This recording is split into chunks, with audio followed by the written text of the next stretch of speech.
Um, at least everybody's paired up. I'm the only loner, you know.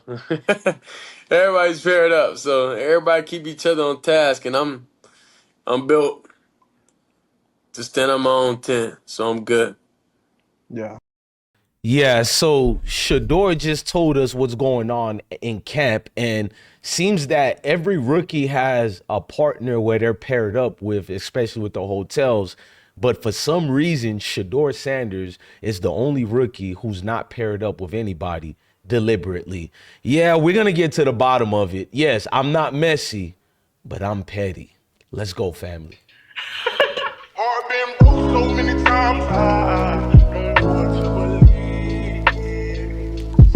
Mama say it's my fault, I wear my heart on my sleeve.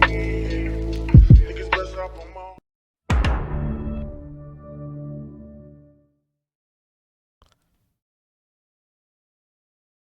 So obviously, YouTube family, we've been watching phenomenal talent such as Shedeur dominating in the rookie mini camp. Go check out that video. I even dropped the video of Shiloh.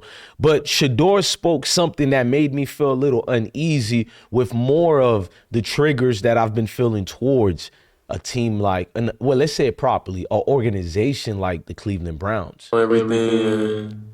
At least everybody's paired up. I'm the only loner, you know.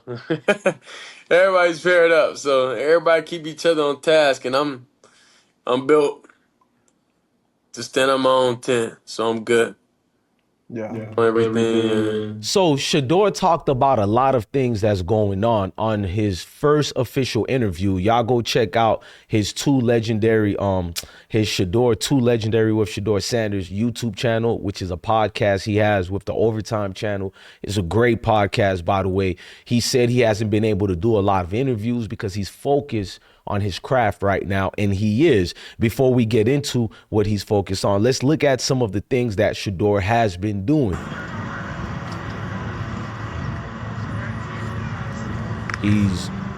He's focused over here. Let me just say this. That kid's put together, man. He's ready to. Right. Shedeur is definitely put together right here. You can clearly see during his off-season training or training camp with the rookies, because it's all rookies over there, he's clearly comfortable, above head and shoulders above all the other quarterbacks in that room, way above Kenny Pickett. We've seen Kenny in action, underwhelming. We've seen a Joe Flacco, not that he's not good, but Joe Flacco, you know, the road is coming for him. You know, it's time to say that's all they wrote, folks. End of the curtain for him. And then you got your guys such as Dillon Gabriel, who's tremendously injury prone. So I don't see Dillon Gabriel as the guy who's going to take over. And we'll look at a little bit snippets of Shedeur in practice afterwards. Let's talk about a few things right now. Let's get in tune with what we actually witnessed, with what we actually saw. So Shedeur performing well, doing great, but did they expect him to play great or perform well? Because why would you guys not design for him to have a teammate with him in that locker room or the hotel, I should say? Because it's like, ain't the whole purpose of a rookie mini camp is to build camaraderie, status as a unit of one, to get you better acclimated to how things are ran, to have some type of help. And I like what Shedeur said. Pay attention to what he said right here about the roommate situation. Listen to the last part of it. Everything. At least everybody's paired up. I'm the only loner, you know. Everybody's paired up, so everybody keep each other on task, and I'm built to stand on my own 10, so I'm good. Yeah. He said everybody is trying to keep each other, you know, with the task or whatever. And he's built with his own in his own tent or whatever. But why would Shedeur bring that out during this interview when it was not a question of anything? They asked him many questions. Shout out to his partner, who I think his name is Darius Sanders. No affiliations with the Sanders family besides friendship, but they're not related. But shout out to Darius Sanders, who's also the co-host of Two Legendary podcasts. But why would Shedeur go out his way to reference this if it's not a nuisance that's either bothering him A, or B, something that he noticed that like literally stood out? Why wouldn't it stand out if everything you already went through the draft, the process you went through with the meeting, the organizations, even the things you went through being the star quarterback of Colorado football, you notice how people are dismissing what you actually did at that university while giving credit and promise to other said so universities. I pay attention to that, and it bothers me a little bit because it's like, what's going on here? What's the ruckus with all this? And I pay attention to all of it. So neither here or there. I understand brother Shedeur, he got a lot going on, and his stature means everything to me as far as what he represents. So it bothers me that Cleveland Browns didn't give him a rookie teammate or a partner or whatever. Because if you tell me they got too much rookies in the room, that's why he didn't get a partner, then you could have tripled them together. Like the last two guys, you could have added Shedeur with them. That would have built a team bonding as well. You could have easily fit 3 beds in there. Like, knock it off, man. It seems that the Browns have ulterior motives.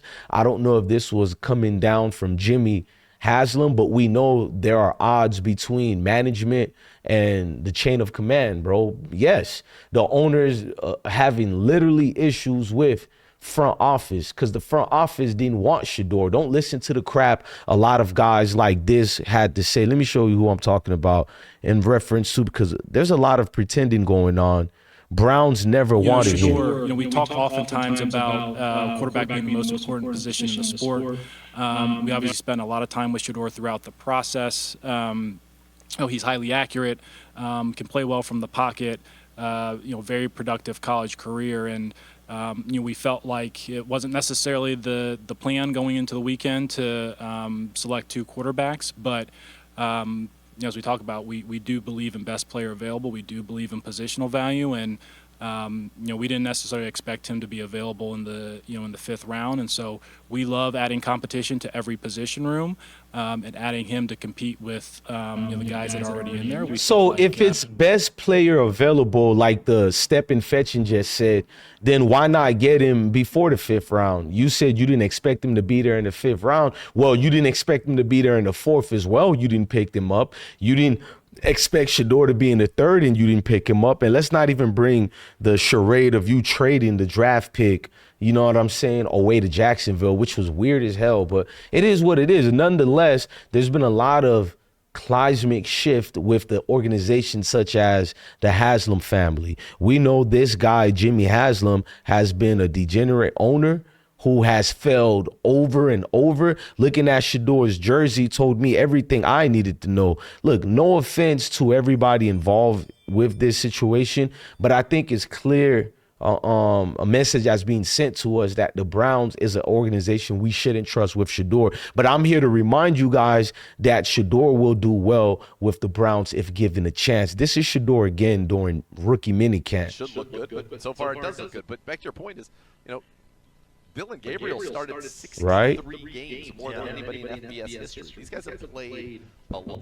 Dylan started at UCF, then Oklahoma, and then to Oregon, and just made every place better everywhere he went. Look at the throws he got. This man is going to be great. Look at the throws, bro. Pay attention. That's 2 swings here. That's why you have picking a 3rd youthful bite at the apple, because we've got to get this position right. Factor. It is the biggest thing facing this franchise. And isn't that the home of Kellogg's? Shedeur got it, y'all. Yeah. He got the it factor all the way. Also where, do you remember when Letterman would do the top 10, and he would say from the home office in Battle Creek, Michigan?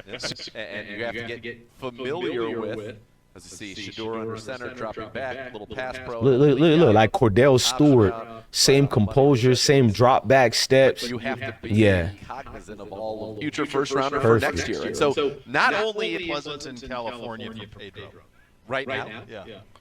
Basically, y'all, we witnessing the future of Cleveland Browns if they stop this agenda that they clearly have. If they actually want to win games, want to get fan support, just get over the agenda here, which clearly every owner was told to dismiss the Sanders families and anybody else affiliated with them, such as the Jimmy Horns. Will Shepard just got released from the Tampa Bay Buccaneers and rookie camp just started. They said he failed the physical, but yeah, he played all 13 games and looked healthy. He played in the Shrine Bowl. There just seems a lot of things going on, so I'm paying attention to it. The evaluators clearly have other ulterior motives, so Shedeur, if he plays how he plays, he would always be a piece that any team needs. The only problem is the agenda so strong where it doesn't matter what he does or perform or on how he performs on the field. Are they here just to make sure he doesn't get that chance? You guys let me know in the comment sections.